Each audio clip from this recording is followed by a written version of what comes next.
In this short tutorial, I'm going to show you how to download and sign into the Booking.com application. It's super quick and easy, so let's get started.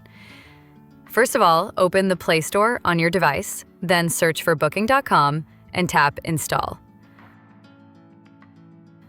Once the app is installed, tap Open. Now tap the Sign In button at the bottom right corner, then tap Sign In or Register. Now you will see three options to sign in: Google, Facebook, or email.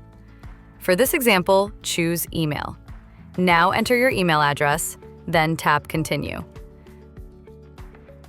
Booking.com will send a verification code to your email. Enter the code and tap Verify Email. And that's it. You have successfully signed into the Booking.com app. If you found this video helpful, don't forget to like, share, and subscribe to our channel.